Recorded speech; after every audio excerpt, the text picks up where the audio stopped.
আসসালামু আলাইকুম ওয়া রাহমাতুল্লাহি ওয়া বারাকাতুহু। আশা করি আপনারা সবাই আল্লাহ তাআলার অশেষ কৃপায় অনেক ভালো আছেন। আজকের গুরুত্বপূর্ণ আলোচনা হচ্ছে 14 ফেব্রুয়ারি নিয়ে, যেটাকে আমরা ভ্যালেন্টাইন ডে বলে জেনে থাকি। 14 ফেব্রুয়ারি বিশ্ব ভালোবাসা দিবস। বিভিন্ন সূত্রে জানা যায় যে 270 সালের 14 ফেব্রুয়ারি যখন রোমের সম্রাট ছিলেন কার্ডিয়াস, সেই সময় ভ্যালেন্টাইন নামে একজন সাধু তরুণ প্রেমিকদের গোপনে পরিণয় মন্ত্রে দীক্ষা দিত। এ অপরাধে সম্রাট কার্ডিয়াস সাধু ভ্যালেন্টাইনের শিরচ্ছেদ করেন। তার এই ভ্যালেন্টাইন নাম থেকে এই দিনটির নামকরণ করা হয় ভ্যালেন্টাইন ডে, যা আজকের বিশ্ব ভালোবাসা দিবস। প্রায় 1980 সাল থেকে এই দিবসটি পালিত হচ্ছে। এখন বিশ্বব্যাপী এই দিবসটি ভালোবাসা দিবস হিসেবে উদযাপিত হচ্ছে। এই দিবস এলেই দেখা যায় দেশের বিভিন্ন শিক্ষা প্রতিষ্ঠানের বিভিন্ন স্তরের শিক্ষার্থীরা, বিশেষ করে যুবক যুবতীরা প্রেমের জোয়ারে বেসামাল হয়ে ওঠে। নিজেদের রূপ সৌন্দর্য উজাড় করে প্রদর্শনের জন্য রাস্তায় নেমে আসে। শুধু তাই নয়, অঙ্কন শিল্পীরা উল্কি আঁকার জন্য পর্ষা সাজিয়ে বসে থাকেন রাস্তার পাশেই।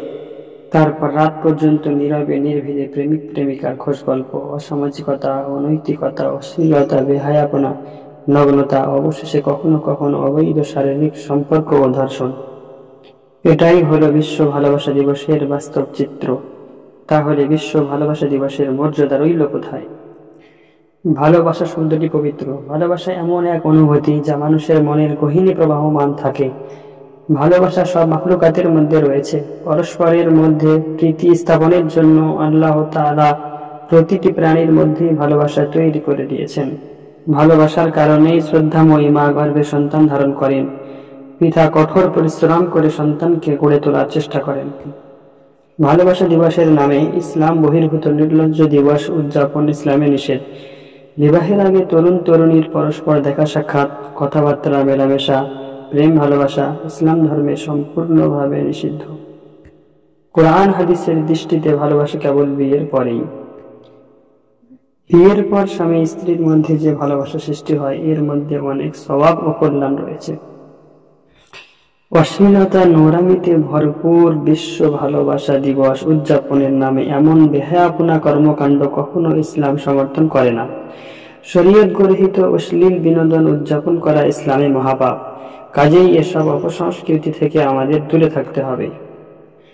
আর এই দিবসটি পালন করা মানে অন্য কোনো জাতির অনুকরণ করা, কেননা এটা একদম পশ্চিমা দেশ থেকে এসেছে এবং তাদের কৃষ্টি কালচার একদম বর্জনীয়। এই বিষয়ে হাদিসে অনেক সাবধানতা এসেছে।